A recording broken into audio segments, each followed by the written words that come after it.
যেহেতু ছট পূজা আহি আছে তো ভাবিলোঁ মই আজি একেবাৰে সহজভাৱে ৰঙা আটাৰে মই আজি এটা ঠেকুৱাৰ ৰেচিপি বনাওঁ যিটো বিহাৰী সম্প্ৰদায়ৰ বহুত ডাঙৰ এটা পূজা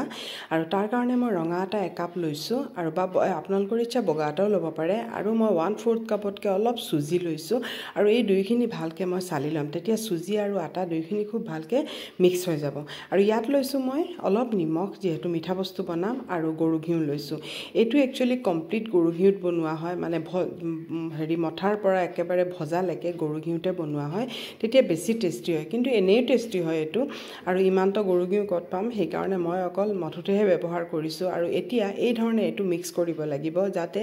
সুজি আটাৰ প্ৰত্যেকতে যাতে ঘিউটো খুব ভালকৈ লাগি যায়গে তেতিয়াহে মচমচিয়া হ'ব আৰু খাবলৈ খুব ধুনীয়া হ'ব কাৰণ ইয়াত যেহেতু আমি বেকিং পাউডাৰ বেকিং সোডা একো ব্যৱহাৰ নকৰো আমি এই ধৰণে পুৰা মিক্স কৰিম আৰু মিক্স কৰি পেলাই আমাৰ হৈছে নে নাই কি ধৰণে চাব এই ধৰণে এটা লাডু হৈ যাব আৰু প্ৰেছ কৰিলে ভাঙি যাবগে এই ধৰণে এটা লাডু হৈ যাব আৰু যদি লাডু নহয় তেতিয়াহলে আৰু অলপ ঘিউ দি পেলাই আপোনালোকে মঠি ল'ব পাৰে ইয়াত লৈছো মই অলপ কেঁচা চফ আৰু লৈছো শুকান নাৰিকল সৰু সৰুকে কাটি লোৱা শুকান নাৰিকল ইয়াত কিসমিস কাজু ব্যৱহাৰ কৰিব পাৰে আৰু মই আধা কাপতকৈ অলপ কম ইয়াত চেনি লৈছো চেনিটো আপোনালোকে যদি বেছি মিঠা খায় তেতিয়াহলে অলপ বেছি ব্যৱহাৰ কৰিব আৰু কম মিঠা খালে ইয়াতকৈ কমও ব্যৱহাৰ কৰিব পাৰে আৰু এতিয়া এই গুটেখিনি মই ভালকৈ মিক্স কৰি লওঁ তাৰ পিছত মই অলপ অলপকৈ পানী দিম পানীটো কিন্তু আমি বহুত হিচাপত দিব লাগিব একেবাৰে অলপ অলপকৈ দিব আৰু ইয়াত যেহেতু চেনিও আছে পিছত পানীখিনি হেৰিও হৈ যাব মানে চেনিখিনি অলপ মেল্ট হৈ পিছত আঠা আঠা হৈ যাব আৰু এতিয়া মই এই ধৰণে এইখিনি মিক্স কৰি লৈছো আমি যেতিয়া ৰুটি বনাও সেই ৰুটিৰ নিচিনা মই আটাটো নমঠো মই অকল গুট খুৱাম এই ধৰণে পানীটো দিয়াৰ পিছত অলপ প্ৰেছ কৰি চাব যে মানে আঠা লৈছে নে সেই সময়তে এইটো এই ধৰণে গুট খুৱাই থৈ দিব এই আসক এই ধৰণে খুব গুট খুৱাই থৈ দিব পানীটো যাতে একেবাৰে বেছি নহয় মানে গুট খুৱাকে মানে হ'ব লাগে এই ধৰণে গুট খুৱাই চাব যদি গুট খাইছে তেতিয়াহলে আৰু পানী নিদিব আৰু গুট খোৱা নাই তেতিয়া আৰু অলপ পানী ছটিয়াই দিব আৰু এতিয়া এই ধৰণে পুৰা ধুনিয়াকে এটা এই ধৰণে পুৰা শেপটো দি ল'ব আৰু মানে গুটেখিনি যাতে ইয়াত সোমাই যায় আৰু ধুনিয়াকে এটা মানে লাডুৰ নিচিনা বনাই ল'ব কিন্তু ইয়াত মঠিবলৈ একো প্ৰয়োজন নাই মঠিলে কিন্তু ঠেকুৱাটো একেবাৰে ভাল নহব আৰু এতিয়া মই 5 মিনিটৰ কাৰণে এটো মই ঢাকি পেলাই থৈ দিছো অলপ সেট হৈ যাবগে আৰু এই আসক কি ধুনিয়াকে এটা আঠাৰ নিচিনা লাগি গৈছেগে আৰু এই আসক জৰ্জৰিয়াৰ নিচিনাই থাকে কিন্তু এই আসক এই ধৰণে লাডু বনালে মানে লাডুটো হৈ যায়গে এইটো ফৰ্মতে হ'ব লাগিব আৰু এতিয়া মই এই ধৰণে এটা লাডু বনাইছো আৰু লাডুটো হাতেৰে এই ধৰণে অলপ দীঘল এটা শেপ দি দিব তেতিয়া অলপ মানে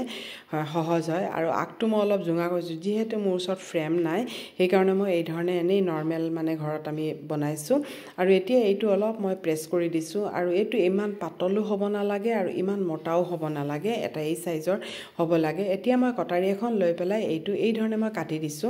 কটা নাই মানে শেপ এটা দি লৈছো মানে শেপটো দিলে আৰু ভাল লাগে দেখিবলৈ ভাল লাগে কোনো কথা নাই যেটো আপোনালোকৰ শেপ ভাল লাগে হেনেকা দিব পাৰে আৰু এতিয়া এই ধৰণে মই সকচন কি ধুনিয়া হৈ আহিছে আৰু শেপটো অলপ ডিপ দিব নহলে আকৌ তেলত ভাজুতে আকৌ পিছৰ শেপটো গুচি যাব পাৰে আৰু এতিয়া মই আৰু এটা এই ধৰণে দেখাইছো আৰু সক জৰ্জৰিয়া হৈ আছে কিন্তু হাতত আকৌ ললে আৰু একেবাৰে হেৰি হৈ যায় আসক লাডু হৈ গৈছে দেখিছে নহয় মানে এইটো ফৰ্মতে হ'ব লাগে আৰু খুব ধুনিয়া হয় এইগিটা এই ধৰণে বনালে আৰু বিহাৰী সম্প্ৰদায়ৰ এইটো খুব ডাঙৰ এটা পূজা আৰু এই পূজাত হিয়তি এইটো মানে বনায় আৰু মই ভাবিলো হয়তো কাৰোবাৰ যদি খাবলৈ মন যায় তেতিয়াহলে মোৰ ৰেচিপিটো চাই পেলাই বনাব পাৰে আৰু মই একেবাৰে অতি সহজ ঘৰত থকা বস্তুৰেই বনাইছো আৰু সুজি যদি দিবলৈ নিবিচাৰে সুজি নিদিব পাৰে অকল আটাৰেও বনাব পাৰে বগা আটাৰেও বনাব পাৰে মোৰ ওচৰত ৰঙা আটা এভেইলেবল আছিল এই কাৰণে মই ৰঙা আটা লৈ লৈছো